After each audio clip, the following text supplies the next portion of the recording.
Hello, my name is Calvin Bell III. I'm a junior political science and philosophy double major from Pennsauken, New Jersey, and you're watching the More Conversations podcast hosted by the Andrew Young Center for Global Leadership.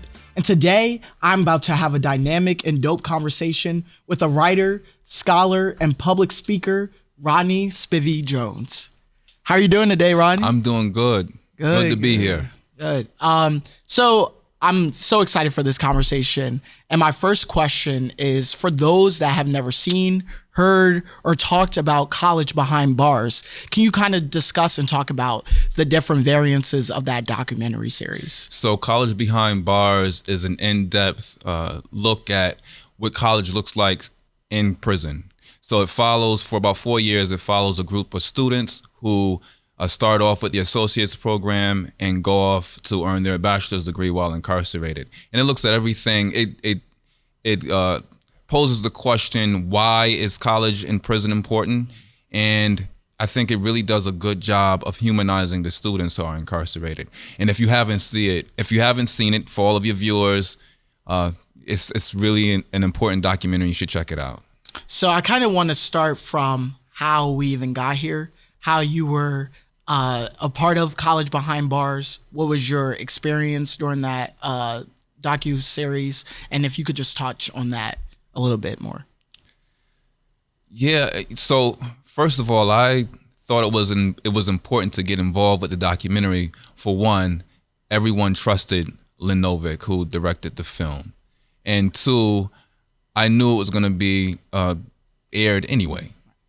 And my way of looking at it was, I can't let someone tell the story. I have to be a part of that narrative, shaping that narrative. And this is at a time, we're talking about 2015 or 2014, that the documentary was first being filmed, when the country was having a lot to say about incarcerated people. And I thought it was important to change that monster narrative that permeates our culture. So as someone who was a student, a part of the program, did you feel like your scholarship was being birthed through this program? How did it change your notions and outlooks on education? Oh, that's a good question. It definitely, I don't think I would have been thinking about scholarship had not BPI, Barred Prison Initiative, presented this opportunity to earn a college education. I think I would have just been thinking about it. These thoughts would have just stayed in my mind. That's it. And the opportunity to write a senior project. We're talking about a research paper that takes about a year, sometimes longer to write, and it's 65 plus pages to write about something that you feel passionate about, something that's important. And I don't think I would have had the opportunity to do that at all, or even had thought about doing that had not BPI presented the opportunity to do so. And just considering myself a scholar while incarcerated, having anyone consider me a scholar, like that was a big deal. Before BPI, I was a prisoner, trying to get through my time, trying to hopefully get to the end of 20 years of life. So it was definitely an important part of my experience. So when you talk about the scholarship that you created and wrote about, it touches on Black disfigurement and the American hieroglyphics of race. Right. And so could you just go into detail about the nuances of this paper and the complexity that you were trying to look for when you were writing the paper? So Black disfigurement is used as a metaphor. And of course, if anyone's read the paper, and I encourage anyone who's listening to this to read the paper. But for those of us who read the paper, we know that I speak about Emmett Till. I write about Emmett Till and the way in which his body was mutilated. And disfigurement doesn't just speak about the physical ways in which the Black body has been disfigured throughout history. Emmett Till is just one example. It also speaks about identity, the ways in which we take a group of people, we take people that we call Black, and we take something that may be true about one individual, the worst thing that they've ever done, and we amplify that worst thing that they ever done. And all of the things that make them human, all the qualities that connect all of us as human, those recede into the background. And this individual, this the worst thing that they've ever done comes to represent the entire group. And I think that's what's happening in America today, and that's what's been happening in America today. And when I speak about American hieroglyphics of race, there's some connection between Black disfigurement and the hieroglyphics of race. For example, I'm speaking about statistics. Statistics are often accepted as truth. They're facts. We don't question, for example, the statistic that says that Black boys are more likely to go to prison than graduate from high school and earn a college degree. We simply accept that as fact. So when we say Black boy, which image comes to mind? Probably someone who won't be successful.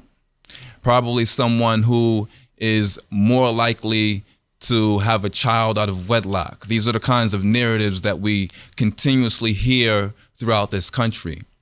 So American hieroglyphics and Black disfigurement, that's part of what I mean. But I'm looking at the entire history from Emmett Till to the Black Lives Matter movement, and we continue to see these same sorts of narratives. It gets really complicated in the article, and it's kind of a difficult space to discuss all of the nuances here. Read the article, and it'll elucidate a lot of what I'm talking about here. And I think that's so powerful and rich, seeing that there's so much literature that has been written around the idea of the Black body. Mm-hmm. We have Ta-Nehisi Coates, Between the World and Me, when he talks about the Black body. And then we also have Ralph Ellison, who talks about Invisible Man and the Black body being invisible. We have W.E.B. Du Bois, who talks about the veil of double consciousness. Right. And so I'm wondering how your scholarship that you wrote and are working on in this article that you cultivated kind of adds to the current discussions and conversations about the permeating forces that are pressed upon the Black body. So I think one important thing that I mentioned in the article that we don't often speak about, or I haven't had much of a chance to speak about, is it being messianic. It being a container, symbolically a container for all of the history that's been heaped upon the quote-unquote Black body. So the history of enslavement, the history of resistance, the histories of the civil rights movement, the Black Power movement, and all of the death and mutilation that Black people have experienced. So, for example, if you look at Mike Brown and the ways in which his body was just left lying in the middle of the street for 4.5 hours, a lot of activists, they thought about the death of Emmett Till and all of the other violence that Black people have experienced collectively. I don't think other scholars or writers are looking at the body in that way. So it becomes something that is generational. It's generational, absolutely. That we reflect on and go back to when we are currently in a space of police brutality. It is a reminding circumstance that this has occurred already. Right. So does that play to the idea that history repeats itself, or is just repeating itself in a different faction or way?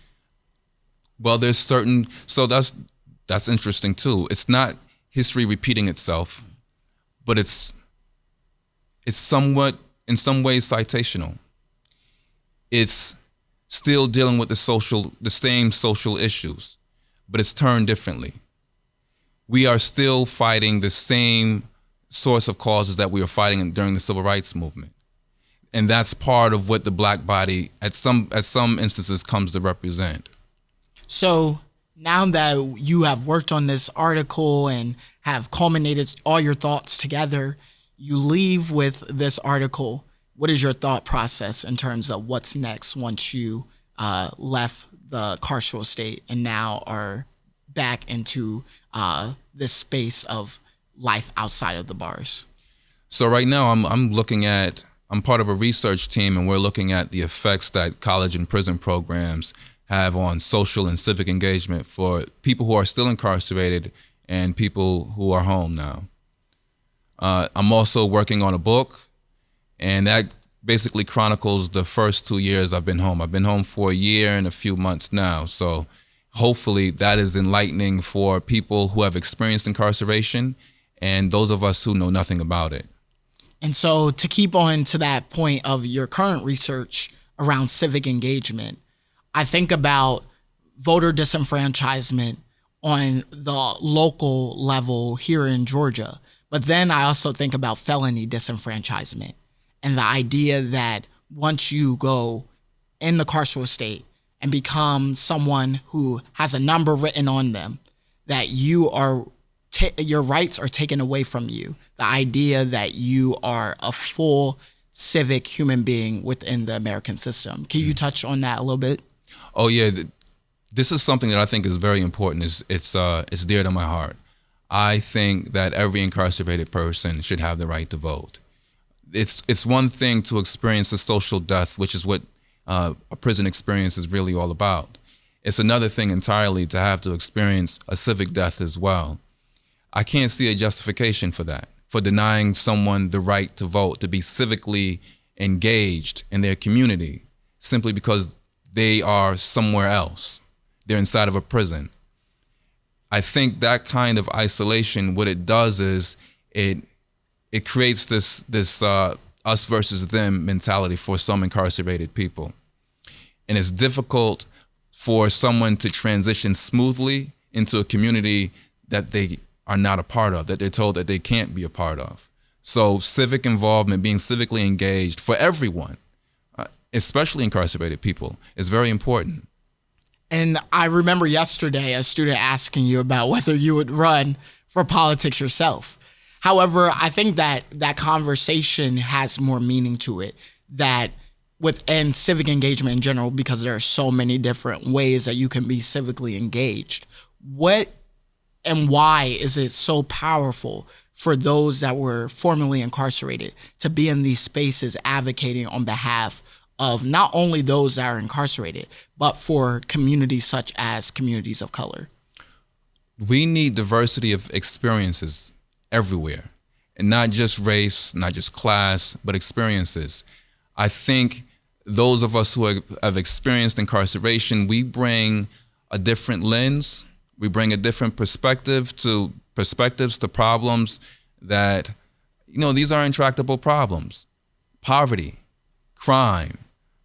Who best to go into a neighborhood that is full of gang violence than someone who has experienced it firsthand and knows all of the players, right? Who can speak most about how important it is to be involved in a community than someone who knows what it feels like not to be considered part of that community?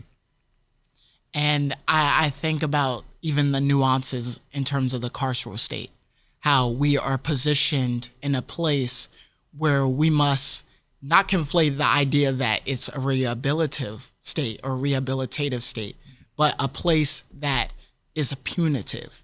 And so could you engage in that conversation a little bit about differentiating between the idea that America puts out that the carceral state is a rehabilitative institution with the experiences that you feel when it is punitive and disciplinary? Oh, prison is a punitive space, period. You can't have rehabilitation in a punitive space. There are a bunch of programs inside prisons, and especially New York State, and I'm pretty sure it's that way in Georgia and elsewhere as well, where it's mandated that you take some of these programs. But these programs really emphasize your brokenness, that there's something wrong with you, and you hear it day in and day out. So for someone who has a mental health crisis, what's likely to happen in a New York State prison is that you're thrown inside of a cell and you're stripped naked, and you have an officer outside the gate watching you for 24 hours. Where's the rehabilitation there? Where's the rehabilitation there? It doesn't happen. If you want to create rehabilitation inside of any institution, it needs to be less punitive, or perhaps not punitive at all. And I think that is so rich because from the outside looking in, we have, I would say, a pornographic usage of the carceral state in movies and television shows that people just take all this in and create their preconceived notions of what they think the carceral state is. However, when you are engaging in conversation with one that has either been impacted by it, like myself with my father, or someone like you who has gone through that experience, I think the conversations are divergently different overall. And so I bring this up because now academic institutions, are engaging in conversations around carceral studies, carceral scholarship, and spaces where scholar activists are coming about, writers are coming about, speaking on the ideas of disciplinary society and punitive natures.